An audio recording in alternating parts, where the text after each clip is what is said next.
So I wanted to start with just how you first met, whether it was through the Duplass brothers, and what that initial meeting was like. It was a very formal, secret backroom meeting. No, I'm feeling goofy. Yeah. Thank you for coming, by the way, first off. Yeah, thank you so much Before for I make coming. another bad joke. Thank you.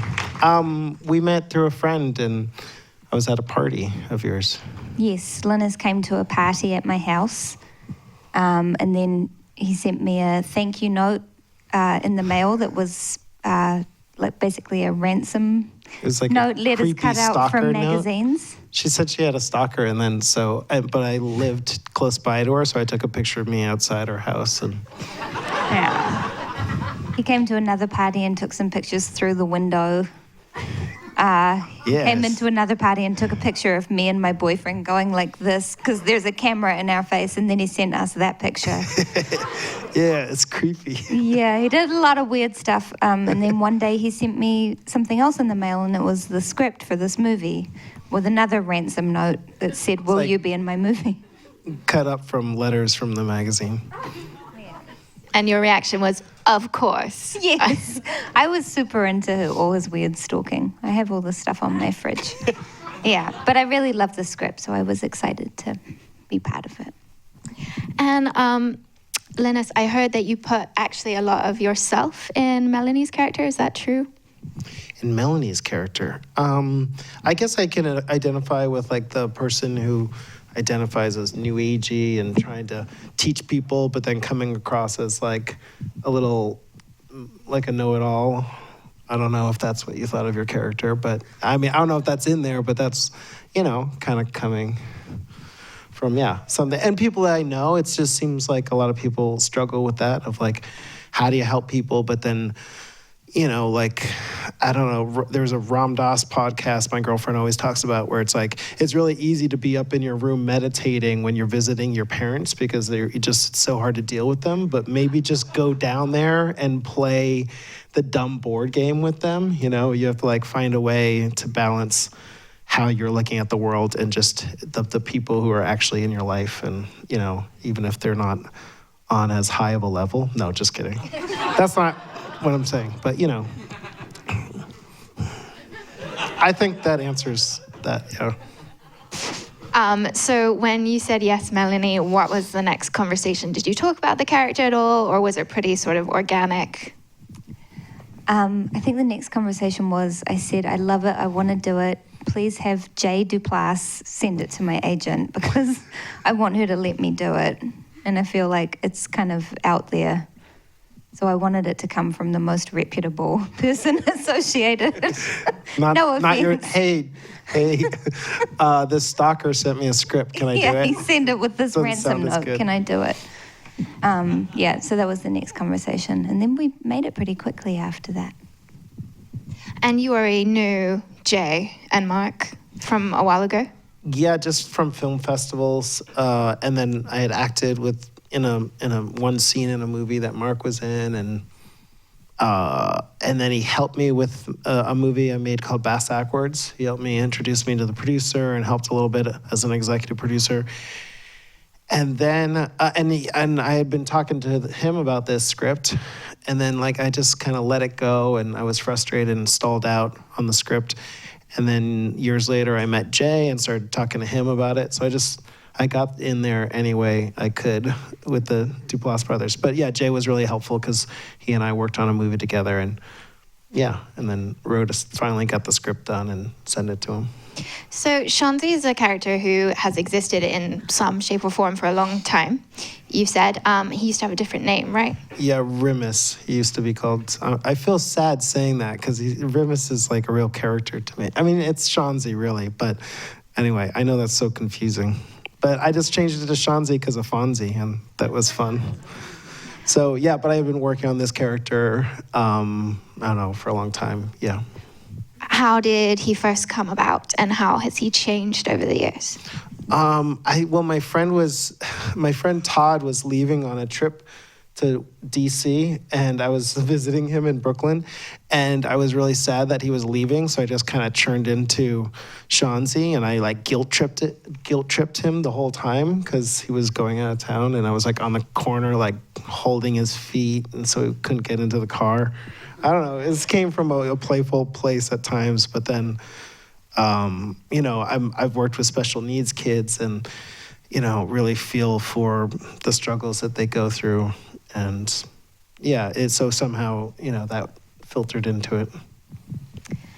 And you had another character called Shonzi as well, right? A separate character? Yeah, I have 4 characters called Shonzi, actually. Oh, wow. No. All because of the funds? No, I don't know. I just had another character named Shonzi, that my friend made up and I did in a short film, and I started doing that character. He's not developmentally delayed, but he's very dirty, and he's a stand-up comedian. So, and I would just go to comedy shows and do really bad comedy for fun. But then this director, David Gordon Green, saw one of those tapes that he put me on, Eastbound and Down. So that was pretty fun. Yeah. Yeah, so that guy is different, yeah. When you were writing the film, was anyone like, oh, maybe you shouldn't call him Shonzi because you've played a character named Shonzi before and we don't want people to get confused? Was that an issue at all? I think I'll just make all my characters named Shonzi in the future. That's a good idea. So what made you decide, okay, this character deserves a full feature? I've always, I've been thinking about this story for a long time, and it just, for a while, like, I couldn't figure out the puzzle pieces story-wise. I think I wasn't as good of a writer then. I think I have a ways to go, actually, but working on this Manson family vacation movie and being one of the writers on that really helped me, and yeah, so it just kind of locked in certain pieces to the story. And did the script or anything change at all as you were making it, or was it very much set beforehand? We did some reshoots, and we added the arrest scene actually to kind of spread out the part of the movie where like the brothers are really, you know, not talking, and yeah, to emphasize the reconciliation, I guess. I don't know. That was pretty much it. That was the main thing. A couple of things we just reshot to add a couple story points. I don't know. Make it. Yeah. And there's some Melanie, you have some great lines about how women are treated. And there's this one line where you say a woman isn't even free to play with her hair and have it not be sort of a sexual thing or a sexual invitation.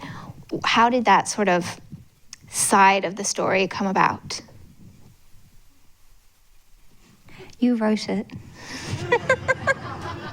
Well, what do you feel? It's probably more interesting to hear you say, like, what do you feel about that character? Yeah, but how did it come about? How did it come about? Yeah. And then I'll talk about it.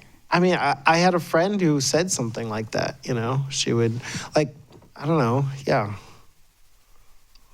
I think some filmmaker was like touching me, a woman was touching me, and I was like, and I called her out on it, and to my friend Davy Blue, and I was like, isn't it weird? She's like, she was just touching me, and she's married, and she's like, well, don't guys do things like that? It's like, I was really kind of judging her in this way, and my friend Davy Blue is, you know, the type to kind of point things out, and you know, seem a little know-it-all, like, but she had a real valid point, and so I don't know. Yeah, I think it's just men don't know what it's like for women and the double standards. Yeah. I don't know. I mean, don't you think have you had guys do that to you where you're just kind of like, then they're like, oh, you know, it's No, annoying. definitely. Yeah. I love that line, and I was, you know, interested in how it came into Shonzi's story, I guess. Yeah, I guess just from my own life, and yeah, and like trying to like saying that to a woman at times when I was younger, and then I don't know, yeah. Yeah. And So, in terms of your backgrounds, obviously, Melanie, you did your first film when you were 16, right? You turned 16 on set? Yes. Yeah. Heavenly Creatures, which I hope you've all seen, because pretty amazing. And Linas, you come from experimental theatre, right? Yeah, I went to NYU, studied at ETW, Experimental Theater Wing. So how did you get your SAG card? My SAG card, because I was on Togetherness, the Jay and Mark's TV show that Melanie was on. Yeah, I just had to. I was a must join at that point. Oh, really? So yeah, it was a bummer because you have to pay all that money, but it was worth it. Yeah. Although that scene, that was in second season, and that scene got cut. But oh well. Yeah, that was a bad choice. Yeah. Oh well. The scene was so great in the read-through. It was fun. Oh well, but it forced me to. I would have the next day. There was something else that I would have probably had to. Yeah. But. And when you graduated from NYU, did you sort of envision yourself as a theater actor, as a writer? What were your aspirations as a documentary filmmaker? Because I know you made. Yeah, I don't know. I didn't think about that stuff at all. I wish I had and had practiced going on more auditions, or I didn't do any of that. I just made my own theater work and one-man shows and did stand-up comedy and, babysat special needs kids. And that's what I did for years until I had sort of a spiritual awakening and decided to make documentaries. I'm being truthful, but it sounds funny to say like that. But yeah, so then I started making documentaries. And then I was like, hey, I went to acting school. I love narrative films. I should try to learn how to do that, and started doing that. So what made you go to acting school in the first place? Because I feel like that's not an ambition that it's just okay to have, You can't just be like, oh yeah, I want to be an actor. Yeah, I mean, I felt I don't know, like my parents weren't excited, but it was either that or filmmaking. And I don't know, my dad actually said like, well, it's kind of something like, you're not really smart enough to be a filmmaker, or it was kind of like, well, how are you gonna be a filmmaker? Maybe just do acting, like, as if that's any more practical or something. I mean, but I was interested in both. I had been studying a lot of my own and reading acting books and, and filmmaking books in high school. And yeah, so, I'm glad I did. I learned a lot. And Melanie, I know you've worked on sort of all sides of projects, big movies, big TV shows, more indie stuff. And it seems like recently you've been on sort of an indie run. Is that on purpose? I think I always wanted to do independent films, and my old agent wouldn't tell me about things. When I left them, I heard there are things they didn't bring to me. They sort of weren't interested in any projects that were not going to make them money. And I was at a place it was great. And I was at a place in my career where I was so frustrated, and I just kept seeing these little movies, the movies that I was really passionate about, and being like, surely I could have auditioned. I just thought nobody was interested. And finally, it took me so long, but I got up the courage and I went to a different agent, and she probably has made $5 from me in the last 7 years. She's just not interested in anything other than projects that we both feel really good about. And she's so passionate and she's so wonderful. And the first thing she said, the first week she was working with me, she was like, it's very easy to get you in the door for these movies. It's like, I think you can really have a career in this world. And I was so excited because it was where I just love working with people who really have something to say and are fighting to get the project made because they've created it and they're like, I need to make this however it's possible to make it. I'll make it with $50,000. I'll make it with $200,000. It's something that I really love doing. That seems, from a non-actor's point of view, like how could your agent possibly not tell you about projects? Or it's really weird. Yeah. It is weird, yeah. And were you, you said you went to see another agent. Were you aware that there was this dysfunctional relationship? Did it feel dysfunctional, or was it all in retrospect? No, it felt dysfunctional. It felt weird. It also was a situation where they were very interested in putting me in studio movies, but I think I was on like their list that was called like Fat Girls.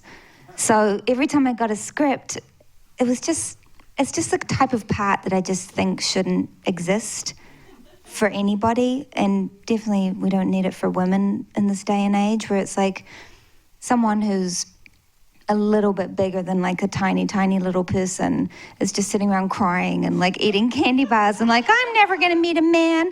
It's like, and I would read these scripts and be like, first of all, nobody talks like that. And also, no, it's so awful. It's putting this terrible thing out in the world. And the sort of little girls looking at me and being like, she's the only one that I look anything like.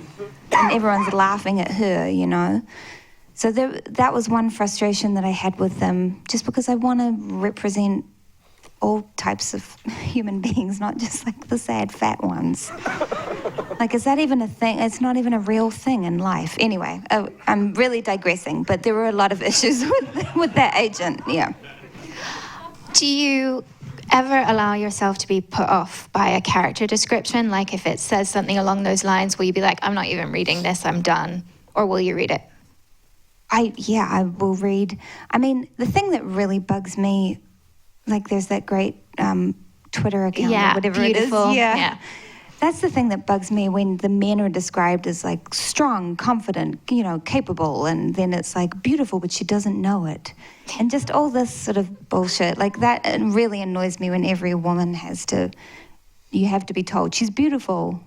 You know, her hair's in a ponytail, but she's beautiful. That's the only thing that bugs me. But no, if somebody's like has a particular description, it doesn't bother me. What was the character description like for this film? What was it? I don't know.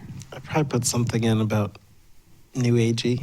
I don't know. Yeah. Or maybe I just described what she was wearing. I don't know. Remember. Yeah, I can't remember either. Is that the most difficult thing to write? Like, do you write that afterwards or beforehand? I don't know. I haven't written enough to say, but I do. There's like things that you change or you're thinking about before you're going to send it to someone, for sure. So I was probably wondering about that. I didn't write beautiful, but she doesn't know it. So thank God. One time I did a movie. When I auditioned, the character description was the beautiful girl who this character sits next to in school. And then when I got cast, I got a rewrite, and it said, my character name, quirky but cute. Like they felt the need to change it once I was cast. Which I was just like... Yikes. All right. Should we see if people have questions? Yeah. Well, I have three questions here. The first is from Russell. Do you want to put your hand up? Yes, there we go. It's from Melanie. What was your process like for this character, and how was your approach different from other characters you've played? And how does the internal life differ for you from other characters? You guys, I didn't go to acting school. These questions are hard for me. I always get nervous when directors are like, the internal life, and what's your motivation? I'm like, oh my God, I don't know how to talk about it. No, I'm so impressed with you. I'm very intimidated by you. I think it's a weird thing. Like when I read something for the first time, a voice kind of comes into my head, and a way of talking, and a way of sort of listening and looking, and it has to almost come to me the first time I read it. Did everyone see, or listen to her and Mark Maron? Can you say really quickly what you said about dreams and how you will try to... Oh, I do dream work sometimes, creative dream work. That was so do you know fascinating. About that? Yeah. I have this amazing teacher, and there's a lot of stuff that you get from, you ask yourself for a dream for the character, and then you bring some stuff from the dream and you also sort of learn a lot about your unconscious and ways that you hold your body when you're feeling particular things. And I have the same process with everything pretty much. But I guess the thing about Lindsay was just her heart felt so pure to me.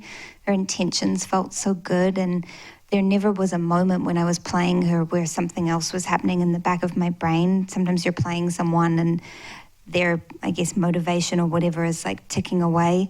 And she just felt like such a listener to me. Like I always felt very just sort of open and, which was a nice thing. Felt very easy. And the next question is from JD. Is it mean to ask you to point yourself out, or do you like it? There we go, JD over there. What's the best acting advice that you ever received for both of you? Recently, I've been thinking about if a I don't know. Sometimes I just really don't like it when a director wants me to do it a different way.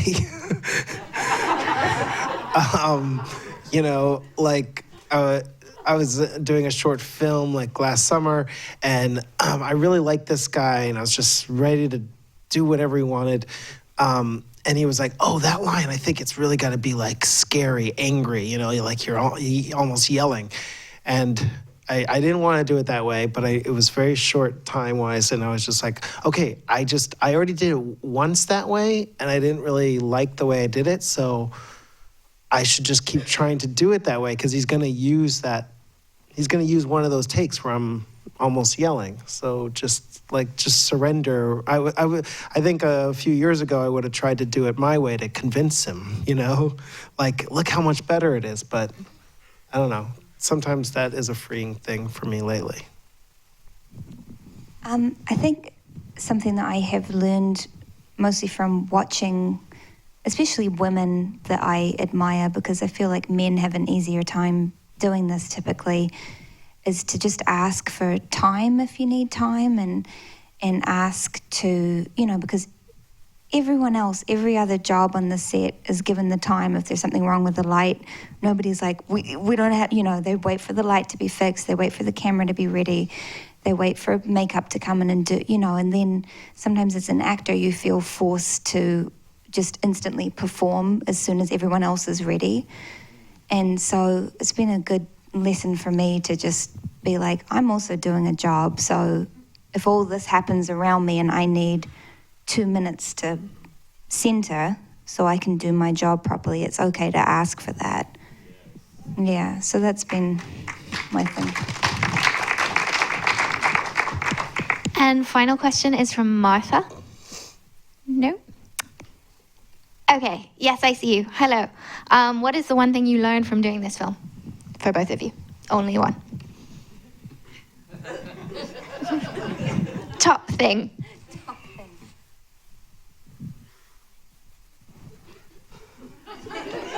Let's just do this for a long time. I learned that you're really my friend. I mean, we always were friends before, but it's, challenging being in this kind of environment with somebody, and then it made us even closer, and that was nice. I'm glad, yeah. I feel like I was just a wreck doing that, so you're like, I don't know. I mean, it's hard to act and direct, but I already knew that. I relearn that every time I do it. I don't know. I learned that,